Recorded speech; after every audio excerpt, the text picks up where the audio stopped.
Hi, everyone. Welcome back. Hi, Dawn. Hi, Jessica. Did I do it right? You did. Good. Yay. You did the J. This is the J for Jessica. You're a wonderful teacher. Yes, and I really appreciate the effort there. So we're going to be watching Echo today, episode 1. I need to tell you something, Jessica. I made this wonderful painting for you called Rabbit in a Snowstorm. Does this look familiar? You're going to hang it up on the wall, okay? Oh, it's beautiful. It's so realistic. I like how they have the Netflix Marvel shows on Disney Plus now, and those are very dark. So I think they're going to make this series more like those and take that risk. But I think that would be good because Fisk is a terrifying guy, and I really want to see him in this. I'm assuming he's in this because he was killed last time. We saw Maya shoot him. It looked like in the head. But I mean, they didn't show it, but it was also because it was not the mature show, so they couldn't show it. No. So we'll see. I guess we'll see. We'll see what happens. Curious. But I really hope he's in this one. So shall we? Yes, let's do it. Hey, it's like Jessica Jones or something. It's a grungy. Yeah. Grunge. Ooh, Marvel Spotlight. Ooh. It's like a Yellowstone hot spring almost. The way that the calcification. Interesting. This is already not what I expected. Yeah.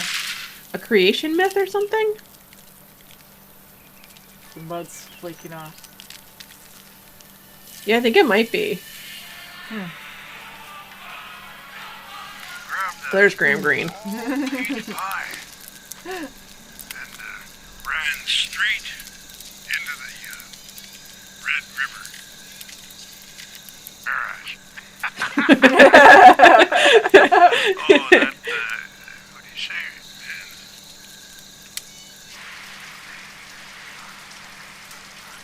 That guy plays Big in Reservation Dogs. Yeah. It's great. Oh no, she's worried about something. Yeah. The bird. It's a warning sign. Sisters whispered in the ear again. Why don't you ask her for something good? After midnight.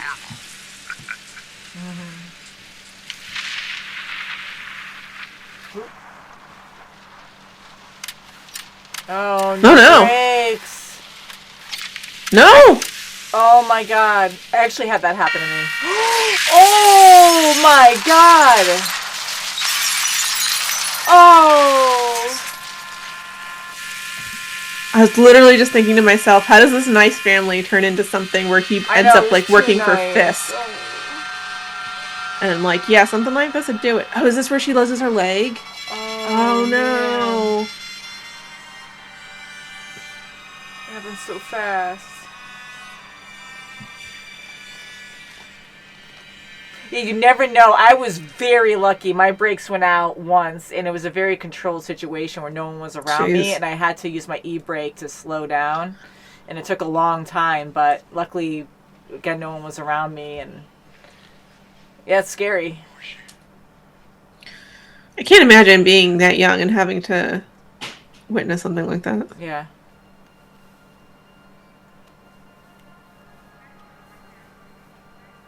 Oh no.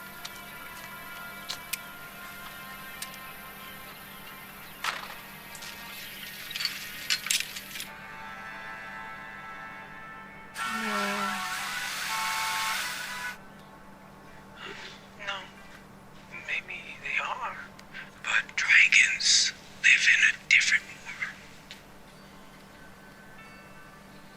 They live in that Shang-Chi world. Mm-hmm.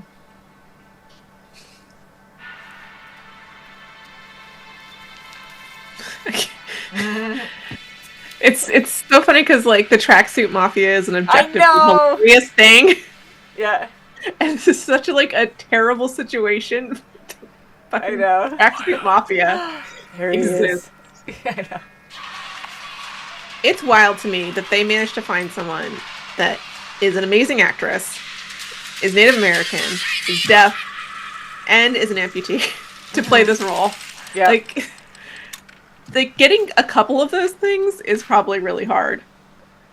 Getting all of them. Do you think she is an actual amputee? Yeah, I looked it up when I was rewatching Hawkeye. Oh wow! And that's actually her character too. Yeah, like comic book character. Her character is also. I was like, how did you? What? Oh, is that Ronan? Oh, speaking of Clint.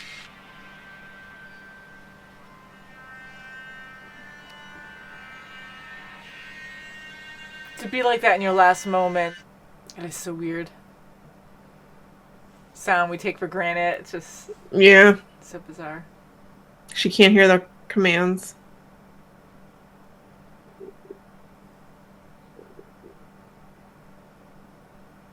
Oh. Oh shit.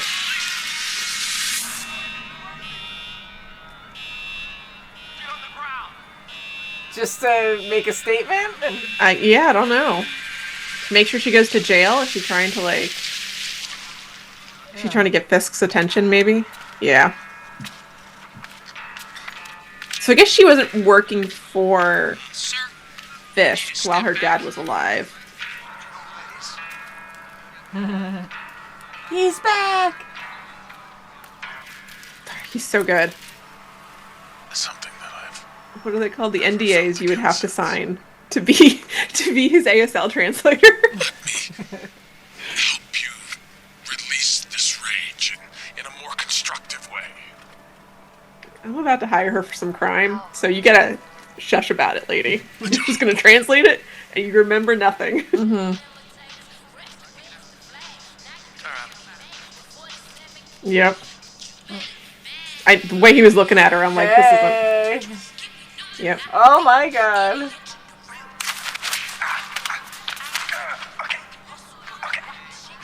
Okay. She can handle herself. Jeez.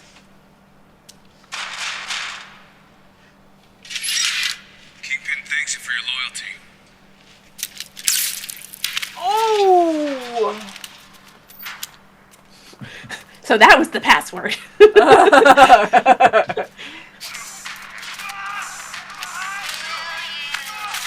Going for the oneer. First episode. Coffee. Holy crap. I'm just gonna watch. Yeah, which I don't remember. This is her first, like, I guess, assignment. Yeah. Uh-oh.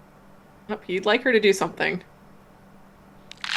Ooh. Spine shatters is the... Oh, no.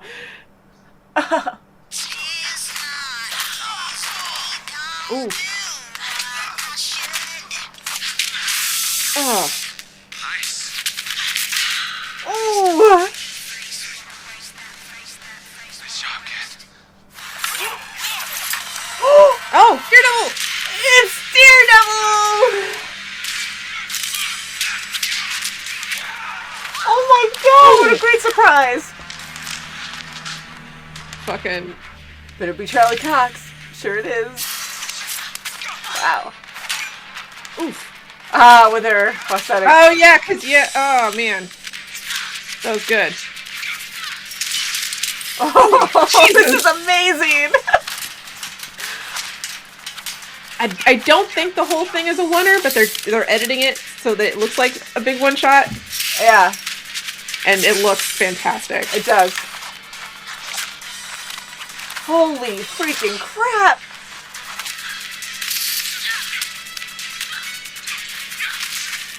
She's like an equal to Daredevil. Oh my god!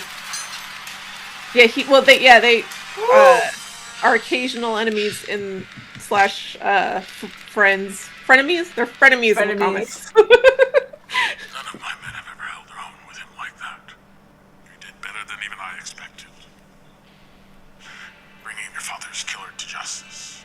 I hope you know that. You find him, he's mine. It was you. Well, by proxy. Any other way. He tipped off Clint. Yeah. Technically, Clint still did it. I'm a different person now. She's like, I put on the dark lipstick for this. Her hair down. Oh, we're gonna see it. Oh, I don't wanna see it.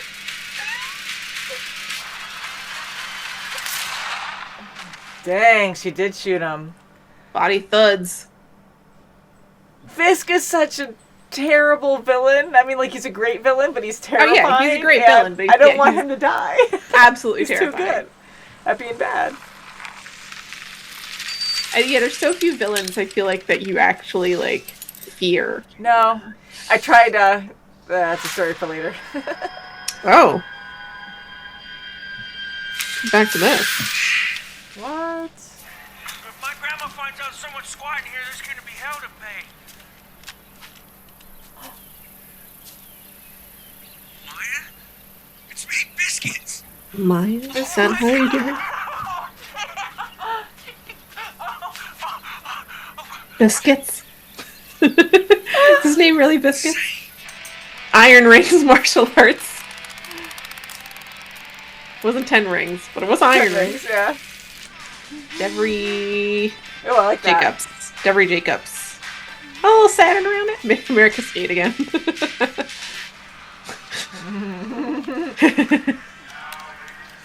Never mind. He, like, mumbles, too, so I'm sure, like, reading lips was just like... Rah, rah, rah, rah, rah, rah, rah. You gotta, like, move your mouth if you want someone to read your lips, so... Mm-hmm.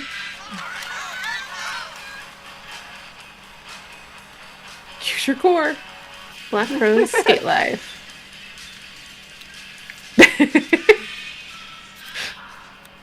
I love how petulant he looks. Yep. Oh. Oh, snap. Oh, boy. 212 area code, that's New York. He's texting someone in New York. Yep. During desanguination. He's like, I don't know how to sign desanguination. Bridges, You today. our resident mortician.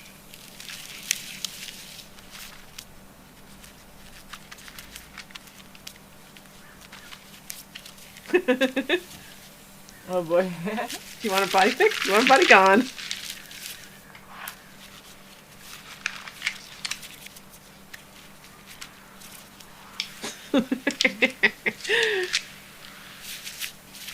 She looks familiar. I'll have to look up our resident mortician here. Mm-hmm. Dental That's infected. That's infected Take a for deep sure. breath. Oh. I disagree.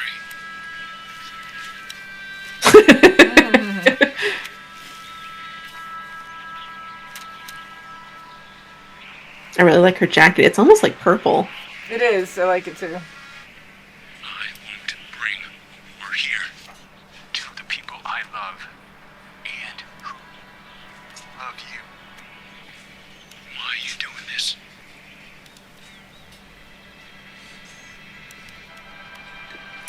Mm.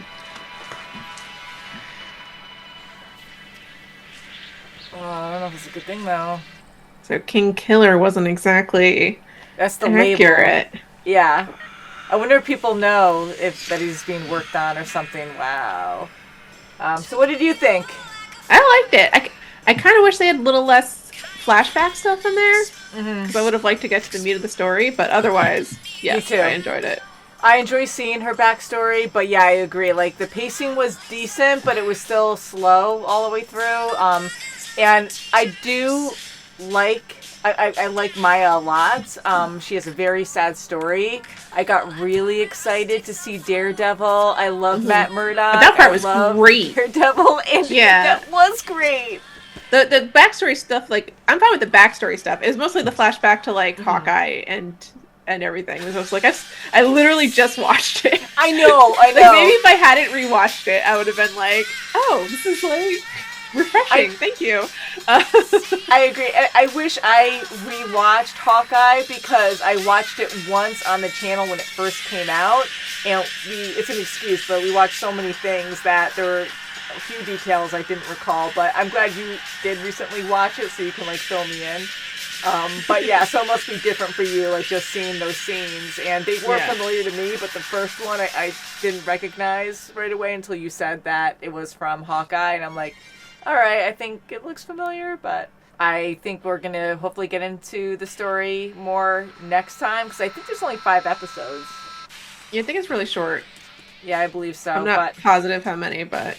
Yeah, and I gotta say, I expected, with the rating this has, it's on Disney Plus, it's trying to match the Netflix violence, the maturity level there, and just the gun violence from the start. Like, I was very shocked still to see it because it's on Disney Plus. So I was impressed. I'm like, okay, yeah, they're being very serious about this and trying to give that Daredevil vibe, you know. The whole fight scene was really impressive. The design of it, and especially with her being like unsure at first, like, what do I do? What do I do? And then once she killed that first guy, it was all downhill from there. Yeah.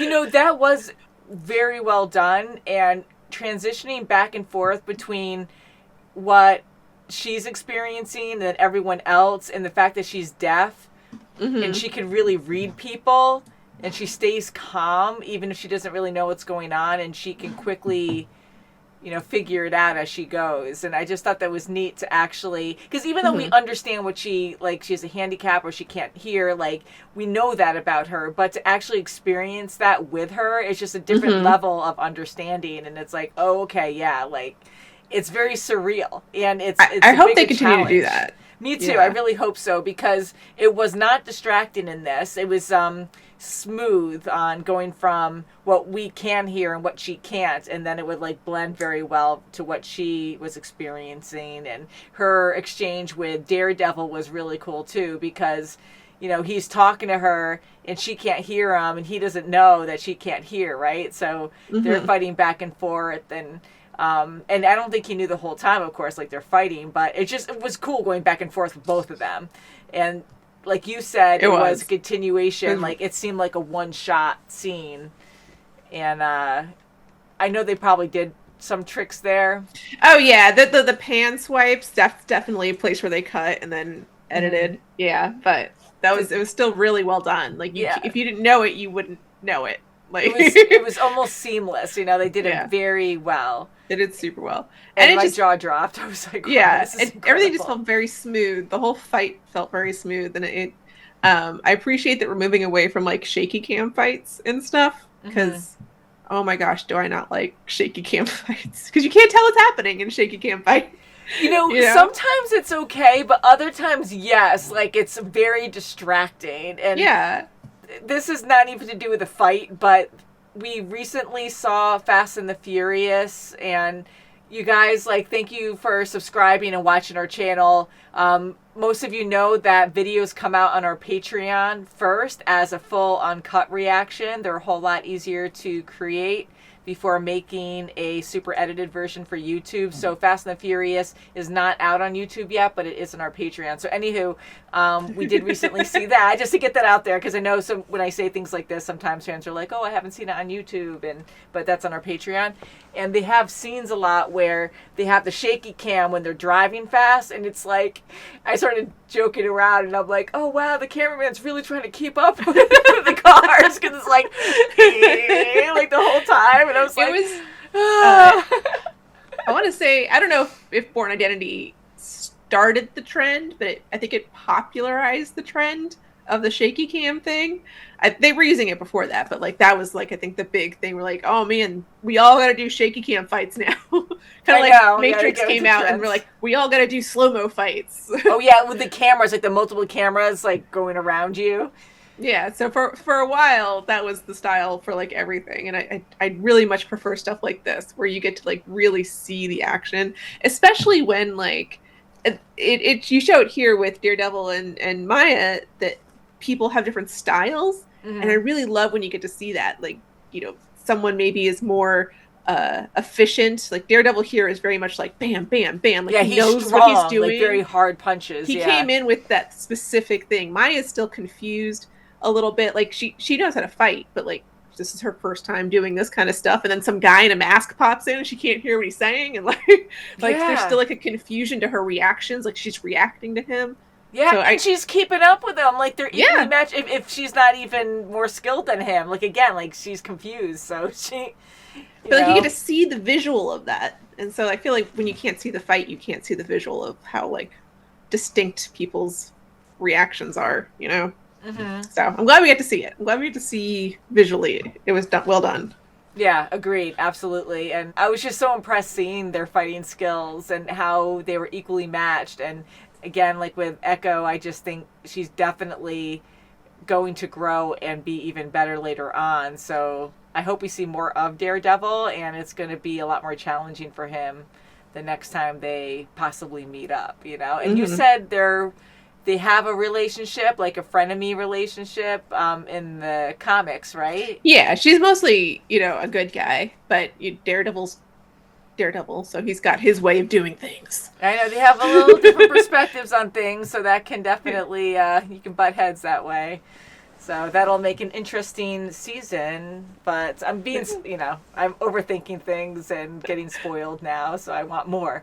I crave more. Not the violence, but I crave more Daredevil in this. And it is funny. It's interesting that Disney's going with this more mature theme, because the last time we saw Daredevil was in She-Hulk, which is, you know, funny. Goofy. It's a funny, lighthearted, goofy show. Yeah. So, like, he's going to be in She-Hulk and he's going to be in Echo, and the tones are just so different, which they're both, like, I enjoyed She-Hulk and I'm so far enjoying Echo. I enjoy different tones of stuff. I know, they're so completely different, yeah. To have the crossovers is like, wait.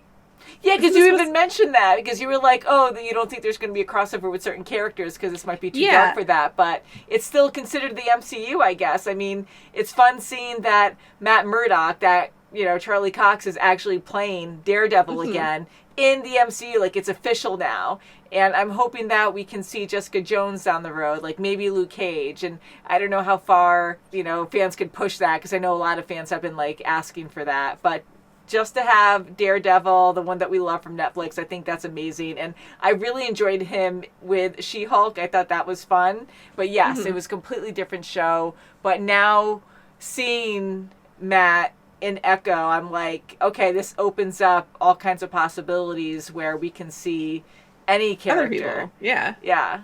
In this show. So, and to see him in, like, such a dark, mature show, I'm like, ooh, like, not Daredevil, because he was in his own dark show, but like a more rated G, PG character come in. And it's like, oh, you can see violence now. Yeah, or if they'll push that even more, like with different characters, with not with the choices they make, but make it more real, where you actually don't just hear things off screen, you know, you actually witness it. But you know, Fisk is alive, and I was so afraid that we were going to actually see him get shot in the face, and I'm like, that's sick. I hope we don't actually see that. And for him to still be alive. There have been weirder cases of people getting shot, impaled, whatever, in the head and surviving. So, I mean, it can happen. And still functioning, like they still, like, you know, are themselves. They're not changed. And, I mean, it's all about the luck of where things go. And I'm sure the fact that he has the money to pay for the healthcare also. Oh yeah. And it is Marvel. I mean, they have some a fantasy highly advanced world tech, and anything's possible. So they could have some, you know, just super high advanced tech, or maybe alien tech. Who knows? They got some. I mean. The whole beginning of this episode was very interesting. And can you explain a little bit about that again? That it has something to do with, like, a cultural... Oh, I'm not positive. I'd have to look up the specific one. But I just got the feeling that it looked like almost like a creation myth. Like, this was before, and they, like, I don't know, were holding up the world or something. I don't know what they were doing. But then the first people came across. Like, you know, they shed their whatever, and they were Choctaw, right? Choctaw people. Choctaw. So yeah, that was cool, and I'm glad you said that. That was like the image I got in my head. I don't know if that's accurate. I mean, once like the skin started to flake off, I was kind of like, oh, okay, this must like be some kind of religious thing, or But right from the start, I was like, okay, it's Marvel. These are aliens. Like, who are these people? You know? So I was going to, like, relate that maybe these people were, which is not, I'm just rambling now, but, like, if these people had something to do with Fisk, healing. I'm just saying because it's Marvel, I mean, you get aliens. yeah, it's hard to super tell. that. Like, you watched What If, right? Yes, I finally did. Yes. And so there was the one character who was native that they had the water that they drank was the Tesseract water, and brought them to this other world. So there was a lot of that stuff in it too. Like, it was this little spirit water that she was drinking. So I mean, it could be completely made up for Marvel entirely and have nothing to do with actual native myth and history.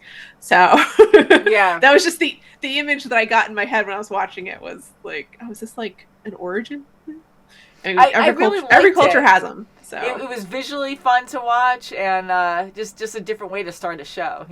It was, and you got to see him again real quick when she was having that dream. So I'm assuming it's going to play a big part of her journey. Like right now, she wants to be a Queenpin, but like Queenpin. That's so weird to say that. Is that what you really want to do? Yeah, really. Isn't that so sad about her mom? Like, I mean, when she lost her dad, it's so crazy seeing these different perspectives and her being so hateful against Ronan, going after Hawkeye, because he killed her dad, and he was a gangster. He was probably a killer too. He was, and it sounds like he was a gangster his whole life. Yeah. They had that nice little home life there, and made me think for a second that, like, how did he fall into the gangster life or whatever? But he was already there. He was doing it. Isn't that crazy? And, like, he was so loving to his daughter. Like, he really cared about her. And he has a very complicated life, like, being a killer for a career and still, like, having a good, caring, loving relationship with his daughter, a pure relationship in a way. Which I kind of wanted to bring up because, like, you can see the difference between his love and Fisk's love. Because, I mean, I don't doubt that Fisk has some kind of his version of love for her, but her dad kept her away from all of that. He did it for her, but he didn't want her to have that life. And Fisk was like using her as a tool to do the things that he wanted her to do, no matter what it did to her. He does that, and I do agree. I think he really does care for her, but even with family, to to tip off someone to kill her father, I was kind of like, that's, I don't know. Yeah, I think he does definitely play with people just to get what he wants, because power is everything. He does love Vanessa. That's one. He does love wholeheartedly. One that I know for a fact, 100%, he would give his life for her. With his niece, though, I think he does care, but I think he won't give his life for her, kind of thing. Especially since, she just tried to kill him. I think it's going to be very different now. But I am curious going forward once he is. He almost has like Thanos vibes, like because Thanos loves Gamora. But he'll also throw her off a cliff. Yeah, no, I saw where you were going there, and you were right. And I actually do agree there. I think that they are very much alike in that way. Yeah. So, I think Fisk, as far as he believes, loves Maya. Yeah. I think he would just also throw her off a cliff if it meant getting what he wanted. He'd be real sad about it, though. Yeah. He'd cry a little tear. Yeah, that's pretty crazy. And you know what? It's probably, I know. It was awful, poor Gamora. And I really can see Fisk doing that to her. And thinking how Maya can actually fight Daredevil as good as she did in the beginning. Imagine how she is now, and her going after Fisk, wanting to be queen, like when she finds out he's alive and, going for the throne. I think I've seen Daredevil fight Fisk in his series, in Daredevil's series, and that was absolutely incredible. I mean, they went and fought multiple times, but, like, they have amazing, terrible battles. And I think Echo's going to be pretty impressive, and I think she will fight her uncle. I mean, I think, she would. Definitely later, yeah. Okay, question. Is Fisk a mutant?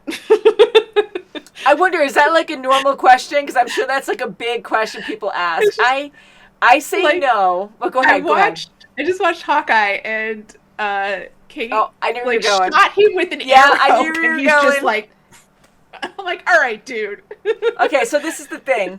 Even if that was muscle, ow. Okay, so I know there's a lot of there's some really like super strong people in the world that don't have superpowers. Okay. Yeah. But fans were telling me because with the Netflix Daredevil series, Fisk was so super strong, could pull doors off of hinges, no problem, and do a lot of other things that decapitated that guy with the door the one time. I think so. Yeah, I know. I think so.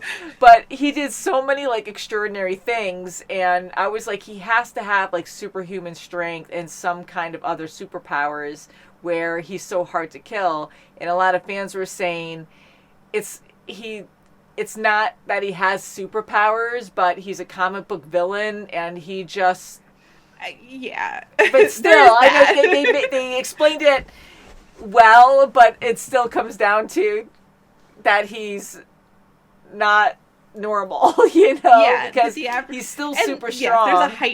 There's a heightenedness about him, for sure. And I'm like, maybe he has a super strong or some kind of bulletproof Hawaiian shirt on at the time, but it definitely, I don't think it was that. They're just showing, like, how, what's the word for it? Like, you just can't kill him. He has super thick skin, unstoppable. I guess. Yeah, so I like that idea, though, that he's, like, it's really hard to put him down. Like, he's very scary in many ways. Like, not only is he smart, like super smart, he knows how to manipulate people, and he's always so many steps ahead, but he's physically so strong, and you just can't take him down. So anyway, so fans always tell me it's not that he has superpowers, he's just uniquely extremely strong. But is that not a superpower? I know, but like I think it's more beyond. I mean, he is a big guy, and yes, look, probably. I'm not saying he's like an Omega level mutant or something, just like a little baby mutant. Like teeny tiny mutant. They might change it in this where he might have powers because now he's officially part of the MCU. I mean, this character, so from Daredevil, so they might change it up a little bit. Who knows? But anyways, I do enjoy his character a lot. I'm glad he did survive, and it'll make a I think, an interesting story. Like Vincent D'Onofrio is just so good. Like if you had told, I love him. When they said they were casting Vincent D'Onofrio as Kingpin, I was like, what are you doing? Like, it just didn't feel right to me. Yeah, like, I mean, because I knew him from, like, random stuff, but, like, I don't know. I was just like, I guess, Kingpin, sure. And then he, like, shows up, and I'm like, this is amazing. He is killing this. You know, that's a good point, because I never really saw him in anything until Daredevil. Law and Order. One of the Law and Orders. Nice. I forget which one. That was a huge show, I know. I've always heard people watching that and stuff. But yeah, and I've seen him in other things after Daredevil, and I think he's an incredible actor. But yeah, I only can see his face as Kingpin, and I'm like, he's just incredible. Well, so great casting. Yes. I see him, and then I see the Kingpin from Spider-Verse. That's just the big block of human with the head. Yeah. Oh, God, Spider-Verse. I love those two movies. Oh, my God, so great. They're so good. Yes. So I can't wait to watch the next episode, guys. Thank you so much for watching with us. We can't wait to hear what you have to say about this. Thanks for watching. Bye, guys. Bye.